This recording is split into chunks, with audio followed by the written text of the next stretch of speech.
नमस्कार, आप देख रहे हैं विंध्या 24 न्यूज। मैं हूं पुष्पेंद्र विश्वकर्मा। इस वक्त मौजूद हूं सीधी जिले के सिहावल विधानसभा के ग्राम पंचायत क्षेत्र बिठौली में। विदित हो कि बरसात का मौसम आने से पहले राजस्व के मामले में अक्सर इजाफा देखने को मिलता है, जिस मामलों में अक्सर लाठी डंडे चल जाते हैं और तलवार गोली भी चलने के मामले प्रकाश में सुर्खियों में आया करते हैं। ऐसा ही मामला एक ग्राम पंचायत बिठौली में है।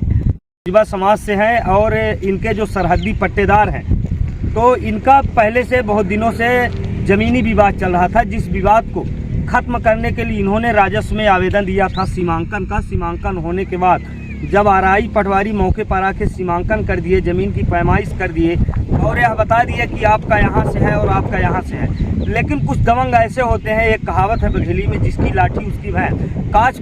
काश यह कहावत यहाँ कुछ सटीक बैठती नजर आ रही है, क्योंकि सीमांकन के बाद भी उन्होंने आरआई पटवारी राजस्व अधिकारियों का कहा ना मान के और इनके ज़मीन पर कब्जा कर लिए हैं, बढ़ के जो बारी लगा लिए हैं। और हमारे साथ में भैया मौजूद हैं, इनसे ही इनकी जुबानी जानते हैं हम कि पूरा मामला क्या है। इस मामले को लेकर आपके द्वारा कहाँ कहाँ शिकायत की गई और कहाँ कहाँ आवेदन दिया गया और उस पर आज तक प्रशासन क्या कुछ अमल की है, और जब आप उनको बारी हटाने के लिए बोलते हैं तो उनके द्वारा क्या कहा जाता है। भैया क्या नाम है आपका? मेरा नाम राजकुमार है, मैं बिठौली का हूँ।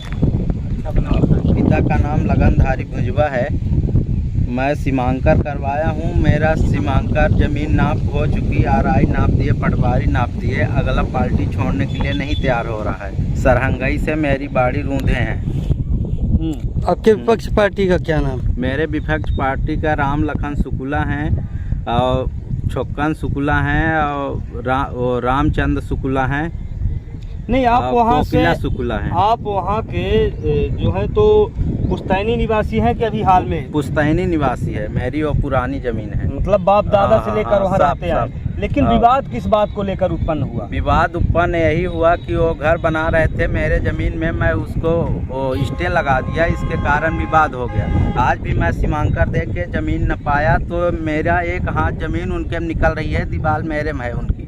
इसके बावजूद भी सरहंगई करके मेरी ज़मीन कब्जा कर लिए पूरी। हाँ, तो इसको लेकर आपके द्वारा कहाँ कहाँ शिकायत की गई? क्या आपने राजस्व में और थाने में शिकायत किया कि मेरी पैमाइशी होगी? उसका कुछ रिकॉर्ड आपके पास होगा ना? हाँ, रिकॉर्ड है। 3 बार रिपोर्ट किया, मारने के लिए धमकी देते हैं, और एक बार घर में घुसे थे मारने के लिए, मेरा हाथ पकड़े थे, हर एक चीज़ किए हैं। मैं रिपोर्ट किया, मेरी कोई सुनवाई नहीं हुई। कहाँ है वो रिपोर्ट की कॉपी? ये है, मेरे पास है। ये रिपोर्ट की कॉपी है। रिपोर्ट की कॉपी मैं आपको सीधा दिखा रहा हूँ, आप देख सकते हैं। ये थाना अमिलिया में भैया रिपोर्ट किए हैं। मैं कैमरा पर्सन को कहूँगा कि रिपोर्ट भी दिखाएं।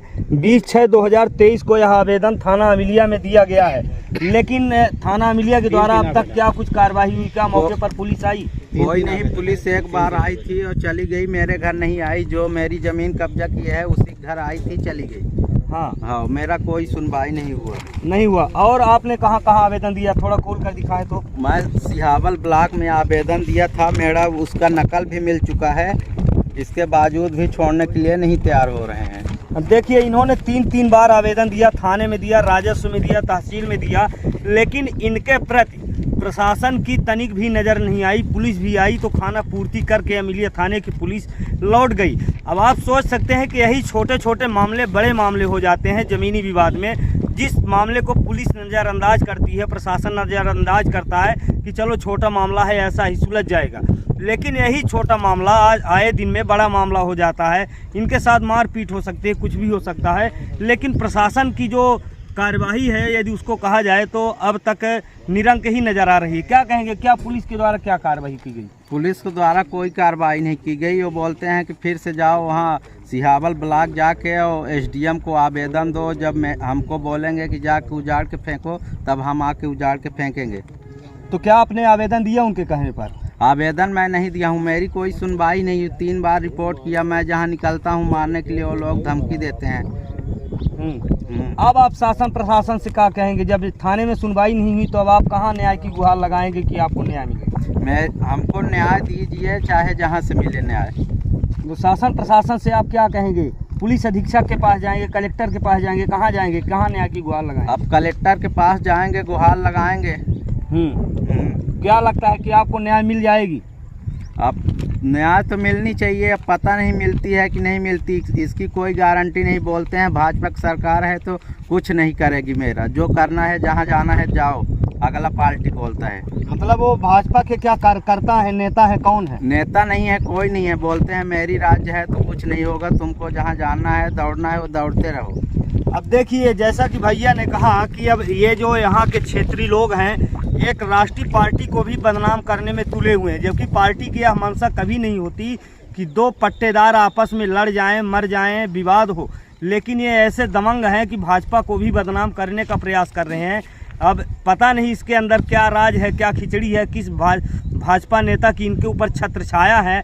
इतने दबंग बन गए हैं कि सीधे कहते हैं कि जहां जाना हो वहां चले जाओ, शिकायत कर दो, मेरा कुछ होने वाला नहीं है। इस तरह का ये भैया का आरोप है। भैया कह रहे हैं अब अंदर सच्चाई क्या है यह तो जांच के बाद ही स्पष्ट हो पाएगा, जब प्रशासन मामले की सक्रियता के साथ जांच करेगा, विवेचना करेगा और राजस्व का भी अमला आएगा पुनः, तब जाके मामले का निराकरण होगा। लेकिन जब तक प्रशासन नहीं आता है तो इस तरह के गरीब असहाय लोगों का जीना भी अब दुश्वार हो चुका है। दिन प्रतिदिन को धमकी दी जा रही है जान से मारने की, और ये कहा जाता है कि यदि आप हमारे दीवार में टाटा में कुछ छेड़खानी करोगे तो आपके साथ कुछ भी हो सकता है। क्या कहेंगे, सच्चाई है कि नहीं है?